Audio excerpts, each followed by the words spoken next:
오늘 성경 말씀은 에스더가 누군지는 잘 몰라도 한 번쯤은 다 들어보셨을 말씀이 그 안에 숨겨져 있습니다. 죽으면 죽으리라. 그런데 오늘 성경의 말씀은요, 그리고 주제는 죽으면 죽으리라가 아닙니다. 오늘 여러분에게 먼저 에스더라는 사람이 누군가에 대해서 먼저 말씀드리려고 해요. 에스더에 대해서는 우리가 잘 알고 있는 것처럼 생각되지만 또 한편으로 에스더가 어떤 역사 상황 속에 있었는지는 아마 잘 모르실 겁니다. 그래서 오늘 에스더라는 여인에 대해서 소개하면서 먼저 에스더가 처한 현실이 어떤 상황이었는가에 대해서 제가 여러분에게 잠시 역사 이야기를 해드리려고 합니다. 기원전 587년에 바벨론에 의해서 유다가 멸망당했습니다. 바벨론에 의해서 유다가 멸망을 당했는데 이 바벨론이 유다를 멸망시키고 채 50년이 되지 않아서 539년에 페르시아라는 나라가 침공을 해서 바벨론이라는 나라를 멸망도 시킵니다. 멸망시키고 난 다음 고레스가 그 이듬해, 여러분들 잘 아시는 것처럼 기원전 538년도에 유다 사람들에게 명령을 하지요. 그래서 너 예루살렘으로 다 돌아가라. 예루살렘으로 다 돌아가서 그곳에서 하나님의 성전을 새로 쌓고 무너진 성전을 새로 건축한 후에 그곳에서 예배를 드려라. 이때가 바로 우리가 잘 알고 있는 성경에 나와 있는 에스라의 시대가 되겠습니다. 그런데 이렇게 에스라의 시대가, 그러니까 고레스가 죽고 난 다음에 약 10년간 그의 아들인 캄비세스라는 사람이 페르시아를 잠시 다스린 후에 다시 거의 40년 가까운 세월을 다리우스라는 왕이 페르시아를 통치하는데, 요 다리우스의 때가 우리 성경에 나와 있는 다니엘의 시대라고 생각하시면 되겠어요. 그래서 에스라의 시대, 다니엘의 시대, 이 두 시대 모두가 우리가 알고 있는 바와 지금 들으신 말씀과 같이 페르시아의 시대라고 생각하시면 되겠습니다.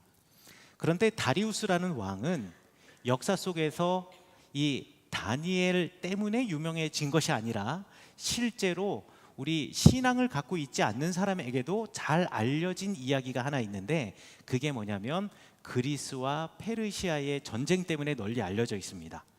그리스와 페르시아가 전쟁을 여러 번 했거든요. 그런데 그 중에서 제일 먼저 전쟁했을 때가 바로 다리우스가 왕이었을 때였습니다.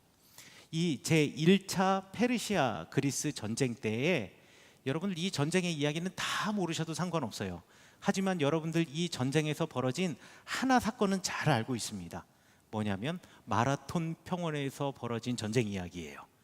그래서 지금도 42.19km를 뛰는 그 마라톤의 기원이 된 사건, 그 사건이 바로 다리우스가 왕일 때 페르시아가 그리스를 침공해서 벌어졌던 전쟁에 기원한 올림픽의 역사라고 생각하시면 되겠습니다. 결과적으로요, 다리우스는 전쟁에서 실패했습니다. 그리고 다리우스가 두 번째 그리스를 침공하기 전에 다리우스가 죽게 되고 그의 아들인 오늘 성경에 나와 있는 아하수에로 왕이 그 왕위를 이어받습니다. 오늘 성경에 보면 이 아하수에로 왕의 3년째 되던 때 벌어지는 일인데요, 이때가 대략 483년이 되는데, 이 시기가 어떤 시기냐면 이 아하수에로 왕이 두 번째로 아버지가 못다 성공한 그 전쟁을 내가 성공하리라는 마음으로 전쟁 준비를 시작하던 해가 바로 483년입니다. 지금 이 에스더서의 맨 처음 시작이 잔치를 벌이는 이야기가 시작이 되는데요, 그 잔치가 뭐냐면 여러분, 페르시아의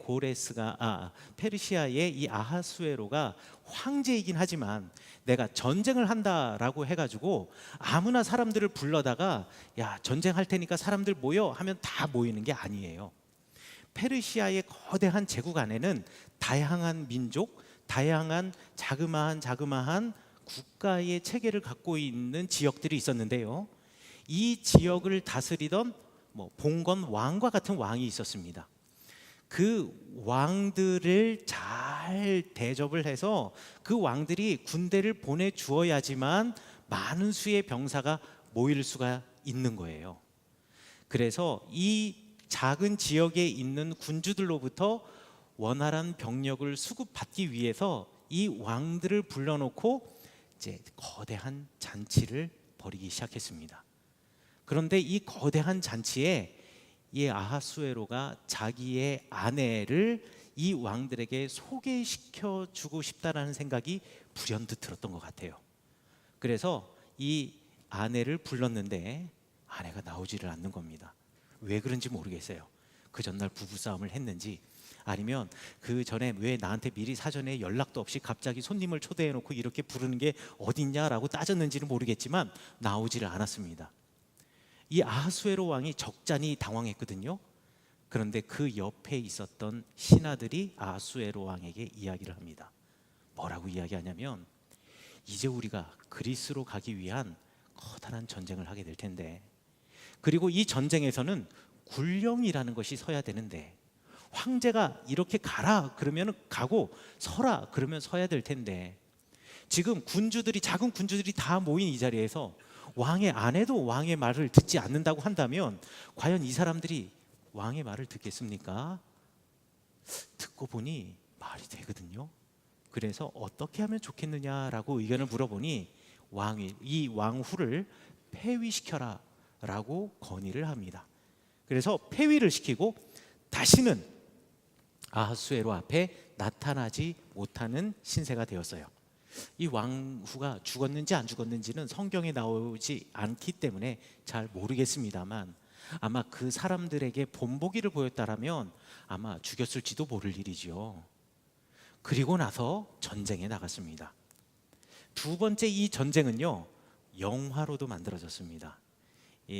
2012년도에 개봉한 영화 중에 우리 지금 그림에 나오는데 300이라는 영화가 있는데요.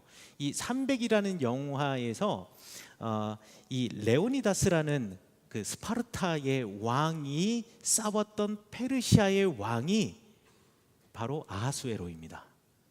이 아하수에로가 이 영화에서는요, 뭐 에스더가 나올 리가 없겠지만, 이 아하수에로 왕이 이 전쟁에 나가기 전에, 이 전쟁을 하기 전에 사람을 불러놓은 잔치가 에스더서 1장과 2장에 나와 있는 잔치라고 생각하시면 되겠어요. 자, 그런데 우리 영화에서처럼 대패를 합니다. 그리고 이 왕이 자기 집, 그러니까 페르시아의 수상궁으로 돌아가요. 수상궁으로 돌아갔는데 여러분, 여기에 많은 아내들이 앉아 있지만은요, 제 아내가 저한테 한 말인데 이거는 정말 맞는 말이라 가지고 여러분에게 다시 그대로 알려드립니다. 이 모든 영광은 제 아내에게 돌립니다. 남편이 세상에 나가서 아무리 실수를 해도 아내와 가족으로부터만 인정받으면 그 남자는 다시 일어설 수 있다고 얘기합니다. 맞는 말인가요? 아, 예. 맞는 말인 것 같아요. 아하수에로 왕이 다시 돌아왔습니다.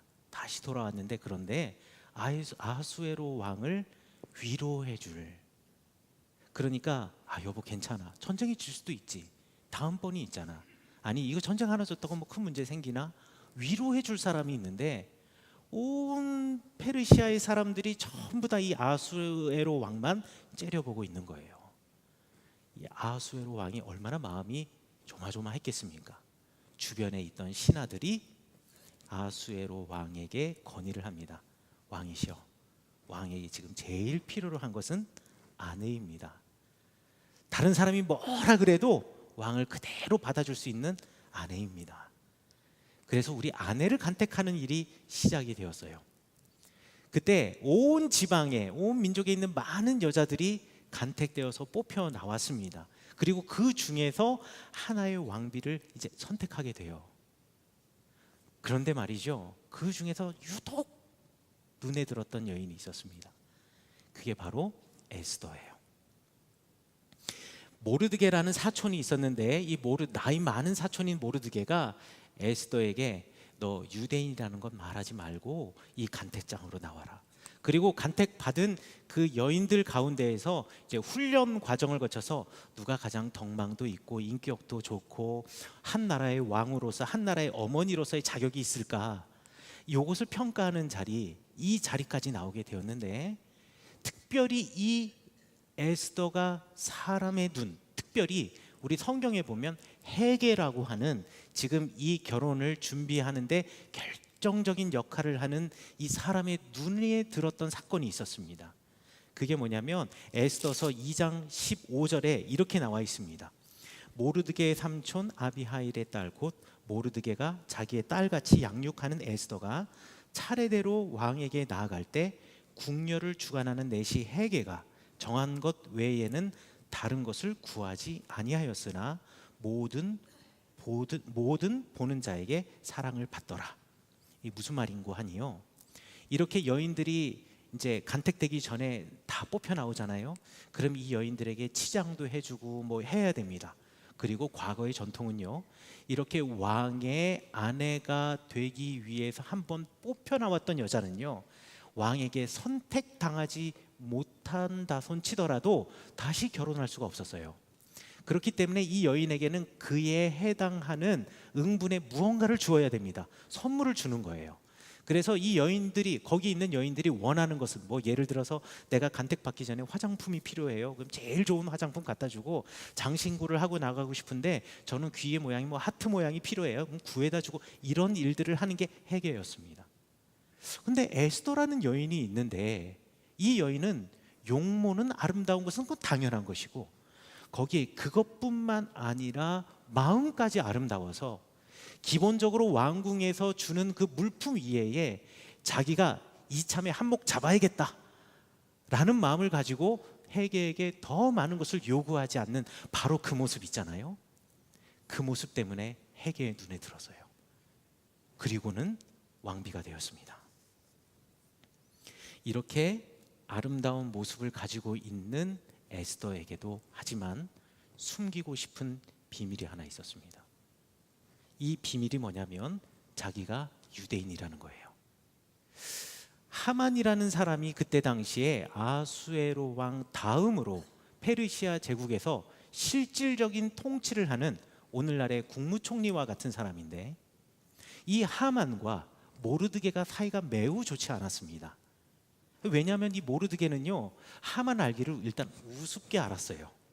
그리고 모르드게는요, 때만 되면 야근도 하고 당직도 하고 안식일 날 나와도 일해야 되는데 안식일이 되면 일도 안 나와요. 그리고 왕에게 절하고 자기한테 절해야 되는데 자기는 여호와 하나님 자기의 신에게만 절을 한다는 거예요. 마음에 들지 않거든요. 세상의 모든 사람들이 나를 위해서 고개를 숙이는데 모르드게만 빳빳하게 고개를 들고 있는 것 같아요. 이 모르드게에 대한 적대감이 모르드게뿐만 아니라 모든 민족에게 다, 그러니까 모르드게를 낳은 이 유대인 전체에게 이 적대감을 다 풀기로 했습니다. 그래서 왕을 설득해서 유대인을 모함해가지고 페르시아에 있는 유대인들을 다 죽이기로 결정합니다. 그리고 주사위를 던져서, 내지는 팽이를 돌려서, 우리 이제 푸르라고 하는데 이 푸르를 돌려서 유대인들을 죽일 날짜를 정하고, 특별히 나에게 눈에 가시 같은 모르드게를 장대에 걸 장대를 우리 집 마당에 꽂아 놓았습니다. 이 사실을 모르드게가 알고 에스더를 쫓아와요. 그런데 말이죠, 에스더는 이런 모르드게의 방문이 행복하지 않았던 것 같아요. 사실 에스더의 입장에서는 내가 유대인이라는 것 숨기고 싶고 영원히 무덤까지 간직하고 싶은 비밀이었을지도 모릅니다. 무섭거든요. 자기도 죽을 수가 있어요. 그런데 그때 모르드게가 에스더에게 찾아와서 이야기를 하죠. 2장에 보면 나와 있는데요, 그래, 너가 유대인이라는 것을 밝히지 않고 그냥 이 왕궁에 있다면 너 하나는 살 수 있을 거라고 생각하고 있지? 그런데 하나님께서는 너 아닌 누군가를 통해서, 무언가를 통해서 지금 이 문제를 해결해 주실 거야. 그때가 되면 후회하지 마라. 너희 집안이 오히려 그것 때문에 멸망당할지도 몰라. 너희 집안이 그것 때문에 오히려 하나님으로부터 버림받을지도 몰라. 에스더가 지금 엄청나게 갈등합니다. 그리고서는 모르드게에게 대답한 말씀이 바로 오늘 성경의 본문 말씀입니다.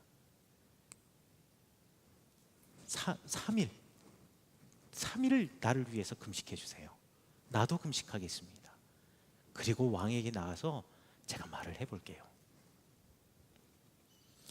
두려웠기 때문에 에스더가 금식하는 겁니다. 여러분들 한 번쯤 금식 기도 해보신 적 있으시죠?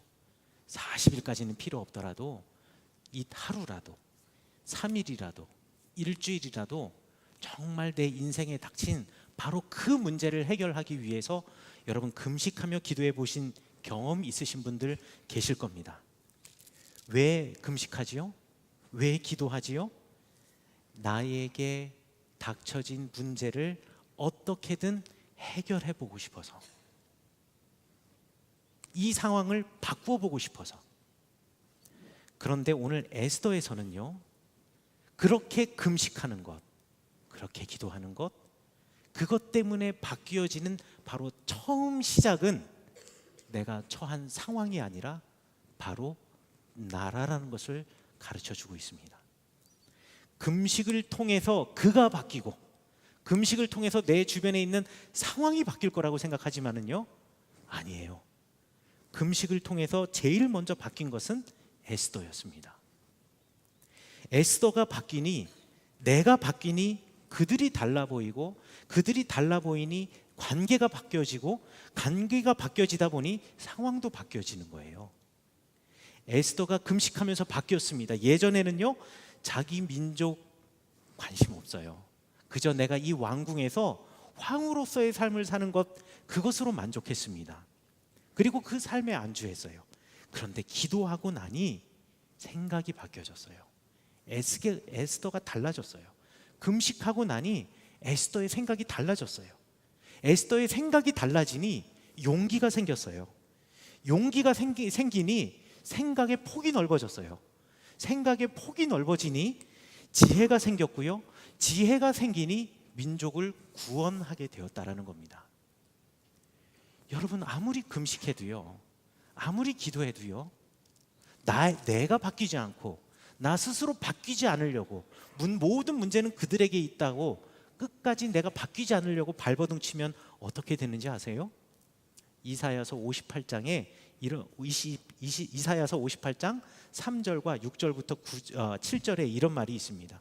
우리가 금식하되 어찌하여 주께서 보지 아니하시오며, 우리가 마음을 괴롭게 하되 어찌하여서 주께서 알아주지 아니하시나이까. 보라, 너희가 금식하는 날에 오락을 구하며 온갖 일을 시키는도다. 이게 무슨 말인고 하냐면요, 문제가 있다고 금식한다는 거 겉으로는 보이는 것 같은데 실제로는 바뀐 것 하나 없이 너 하고 싶은 대로 다 한다라는 겁니다. 여러분 잘 아시는 말 뭐 있냐면요, 내가 부를 때 내가 응답하겠다, 내가 나를 찾을 때 내가 너와 함께 있겠다. 이 말씀 바로 이 뒤에 나오는 말씀이거든요. 그런데 그 바로 앞에 6절부터 7절에는 뭐라고 하나님께서 말씀하시냐면요, 내가 기뻐하는 금식은 흉악의 결박을 풀어주며 멍에의 줄을 끌어주며 압제당하는 자를 자유케 하며 모든 멍에를 꺾는 것이 아니겠느냐. 줄인 자에게 내 양식을 나누어 주고 유리하는 빈민을 집에 들이고 헐벗은 자를 돌보면서 입히고 또 고륙을 피하여 스스로 숨기지 않는 것, 그것 아니겠느냐. 뭐냐면은요, 그래, 금식도 중요한데 기도도 중요한데 그것 때문에 제일 먼저 너가 그렇게 바뀌어야지. 그러면 네가 금식하며 구하는 모든 것을 내가 들어주지 않겠니? 라는 말이 여러분들 잘 알고 있는 내가 부르실 때 응답하겠다라는 하나님의 말씀이에요.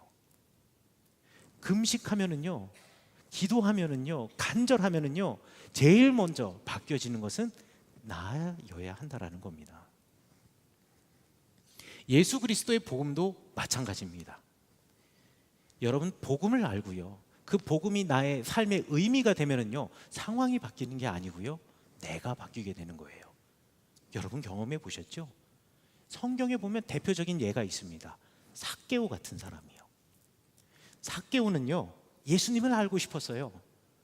그래서 그 돌 무화과 나무 위에서 예수님을 만났습니다. 예수님을 자기의 집으로 모시고 갔어요. 내 삶의 의미가 되신 주님을 만났습니다. 그리고서는요, 그 만난 예수님의 그 만남을 기뻐하고 그 예수님의 한 말씀 한 말씀에 감동받아 자기가 먼저 예수님께 이렇게 고백합니다.